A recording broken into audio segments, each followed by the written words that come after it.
ये लो पैसे।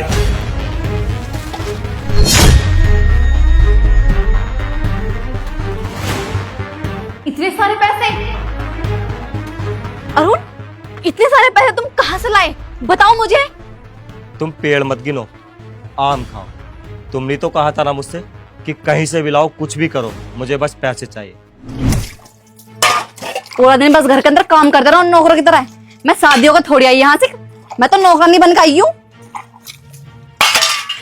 बस काम काम काम। इतना काम करने के बाद भी एक रुपल्ली ना आवा हाथ में। पड़ोस की कमला सही है, और पति हो ना तो पड़ोस की कमला के पति जैसा। इतने अच्छे से रखा है उसे। 2 साड़ी दिलाई उसे अभी नई नई है, उसे गहने दिलाए, और पूरे महीने के 10,000 रुपए देवे खर्चे को। जिंदगी तो वो जी रही है मजे में। यहाँ 10,000 रुपए तो छोड़ो, फुट्टी कोड़ी भी ना आवे हाथ में। साड़ी तो बहुत दूर की बात है। मैंने इनसे नू कहा कि मुझे एक साड़ी दिला दो। अरे साड़ी तो बहुत दूर की बात है, जनाब पे एक सूट तक दिलाया गया। हर बार बस नू कहता है कि अगली बार अगली बार। अरे यो अगली बार कद को आवेगी? मैं तो बस नू ही सुनती आ रही हूँ।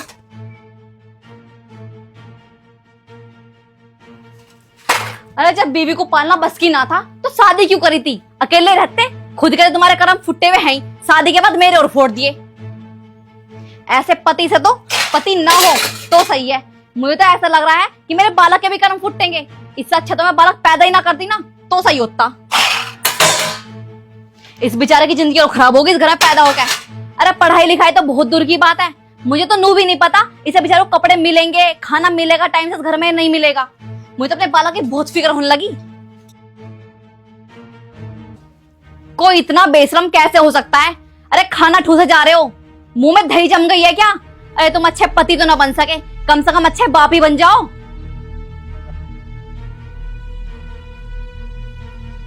अब पेट भर गया होगा, इस मारो खाना छोड़ कर चल दिए, फिर बाद में तन्ने मार दिया मुझे कि तेरी वजह से ने खाया। अरे कब तक तुम्हारे ड्रामे खत्म होंगे ये? मैं कुछ पूछ रही हूँ, कुछ तो जवाब दो। भगवान ने मुंह में जीभ खाली खाना टेस्ट करने को दे रखी है क्या? मुंह से कुछ बोलना भी जावे, जीभ है मुंह में या नहीं? क्या बोलूं मैं, जब बोलने का कोई फायदा नहीं है। हाँ मानता हूं कि मैं अभी नहीं कमा रहा ज्यादा पैसे, लेकिन धीरे धीरे कमाने लग जाऊंगा ना। जब मेरी किस्मत ही ऐसी है तो मैं क्या करूं? मैंने तुम्हारे कहने से दुकान खोली, नहीं चली। जूस का ठेला लगाया, नहीं चला। तो अब इसमें मैं क्या करूं? अब हार कर मैं मजदूरी करता हूं ताकि कुछ तो पैसे आए, कम से कम घर का खर्चा तो चले। और क्या करूं मैं? हाँ, पड़ोसी कमला भाभी के पति उनके सारे शौक पूरे करते हैं, उन्हें साड़ियां दिलाते हैं, गहने दिलाते हैं, उन्हें पैसे देते हैं। लेकिन वो तो पहले से ही अमीर है ना, और हम किसी की हिरस तो नहीं कर सकते ना अन्नू। मुझे तो तुम्हारा समझ में नहीं आता। शादी से पहले तुम ये बोलती थी कि अरुण जैसे तुम रखोगे रह लूंगी, जहां भी रखोगे वहीं रह लूंगी, जो खिलाओगे वही खा लूंगी। फिर अब क्या हुआ? गरीब तो मैं पहले से ही था ना, और मैं कोशिश तो कर रहा हूं ना पैसे कमाने की। तो इसमें मैंने तुम्हारे क्या कर्म फोड़ दिए हैं?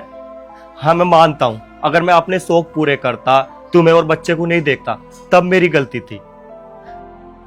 मैं डेली 300 रुपए कमाता हूं, और उनमें से कुछ राशन ले आता हूं, बच्चे की दवाई वगैरह ले आता हूं, जो बचते वो लाकर तुम्हें दे देता हूं। और तुम क्या करूं मैं? क्या गलती है मेरी?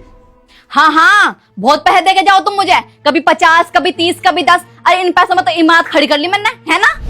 तुम्हें तो बस सफाई देनी है। मैं भाषण तुमसे कितने दिलवा दो। मेरी एक बात सुन लो, अगर मेरी जिंदगी ऐसी चलती रही ना, तुमने मेरे शौक पूरे नहीं करे, हर महीने 2 साड़ी नहीं दिलवाई, गहने नहीं दिलवाए, और तुमने मुझे पैसे नहीं दिए, और तो और मेरे बच्चों को कपड़े नहीं दिलाए, और जहाँ सबके बच्चे पढ़े ना इंग्लिश मीडियम में, अगर मेरा बालक वहां ना पढ़ा ना तो मैं तुम्हें छोड़ के चल जाऊंगी हमेशा हमेशा के लिए। तलाक ले लूंगी मैं तुमसे।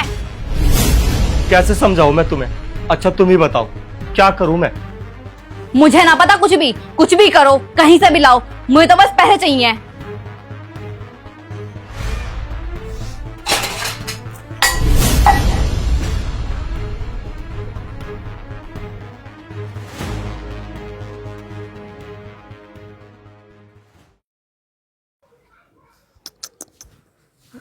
अरे मेरा बेटा,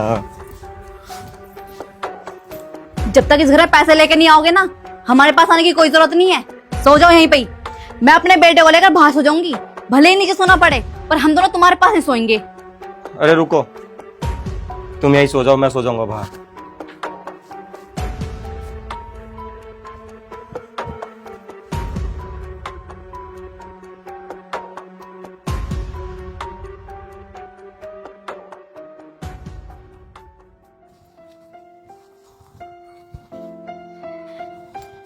अरे अन्नू, रोटी बांध दियो तो ला दो, काम के लिए देर हो रही है मुझे। कहां से ला दूं रोटी? घर में राशन ही ना है। अगर घर में राशन भी होता ना तो भी ना बनाती मैं तुम्हारी रोटी।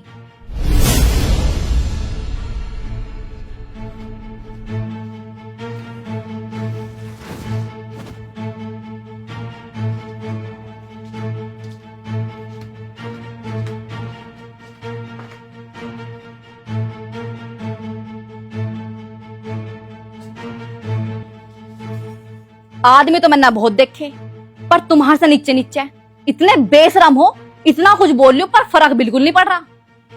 क्या हमारा मन नहीं होता है अच्छा खाना खाने का, अच्छे कपड़े पहनने का, या गहने पहनने का, या फिर अच्छी जगह घूमने जाने का? या हम नौकरों की तरह काम करते करते मर जाएंगे? बस अब बहुत हो गया। जब तक तुम इस घर में पैसे ला के नहीं दोगे ना, ना तो मैं तुम्हारे कपड़े धोने की, ना मैं तुम्हारे लिए खाना बनाने की, अपने सारे काम खुद करना। आगे बात समझ में? ना तो मैं तुम्हारी रोटी बनाऊंगी, ना तुम्हारे कपड़े धोऊंगी। इस घर का एक काम नहीं करने की मैं। खुद बनाओ और खुद ही खाओ। तुम्हें क्या हो गया अन्नू? ऐसी तो ना थी तुम। हाँ तो ऐसा बना दिया मुझे तुमने। अब तुम्हारे लिए मुझसे ज्यादा पैसा जरूरी हो गया है? हाँ तो और है क्या पैसे के बिना? 3 साल से बिना पैसों के तो जी रही हूँ। देख लो क्या हालत हो गई है। लेकिन बस अब और नहीं छींकना मुझे भी जीना है जैसा और औरतें जीती हैं। अन्नू, मैं तुमसे कितनी बार कहूं, कोशिश कर तो रहा हूं मैं। अभी वक्त सही नहीं चल रहा मेरा, लेकिन तुम थोड़ा सब्र तो करो। हर टाइम एक सा वक्त नहीं होता। और कितना सब्र करूं?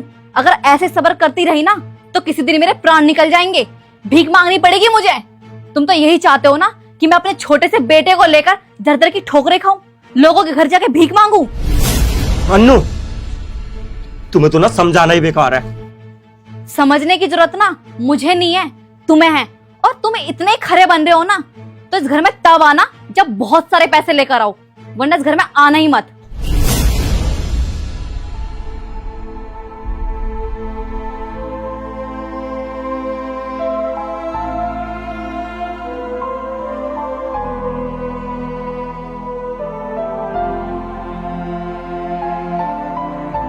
कोई जरूरत नहीं है। पहला बाप बनने लायक काम करो, फिर लेने से गोद में।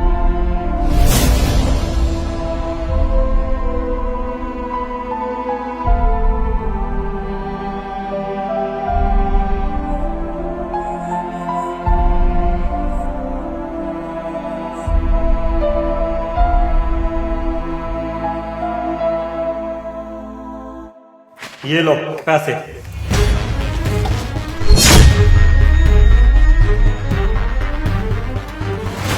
इतने सारे पैसे?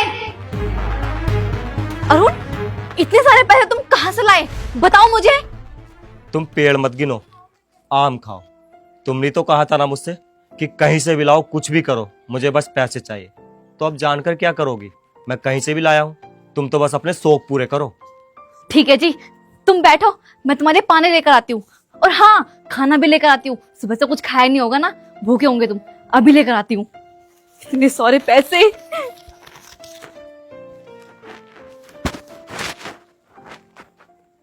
मैंने कह रही गर्मी बहुत हो रही है और ठंडा पानी पीने का बहुत जी कर रहा है।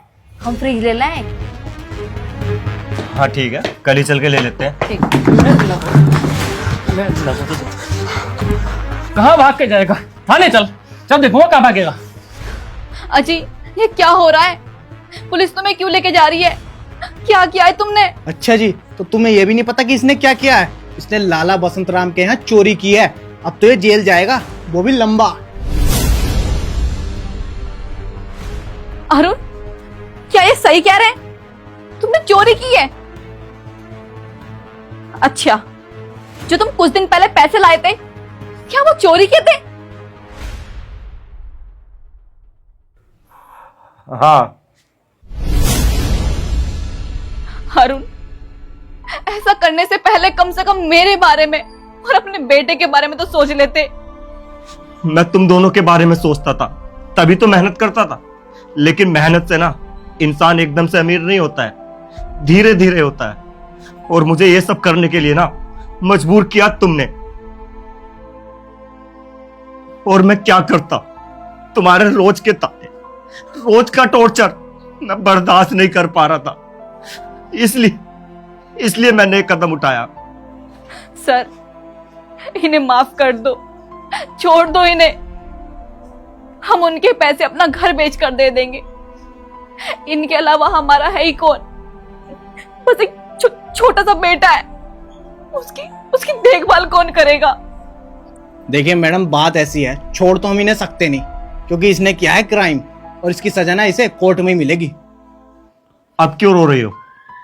तुमने तो कहा था ना मुझसे कि कहीं से भी लाओ, लेकिन पैसे लाओ। तो इतनी जल्दी इतने सारे पैसे तो गलत रास्ते पर चल के आ सकते हैं ना। मेहनत के पैसे तो तुम्हें कम लग रहे थे, 100 की पूरे नहीं कर पा रही थी तुम। अब गलत तरीके से पैसे लाया हूं तो सजा तो मिलेगी ना।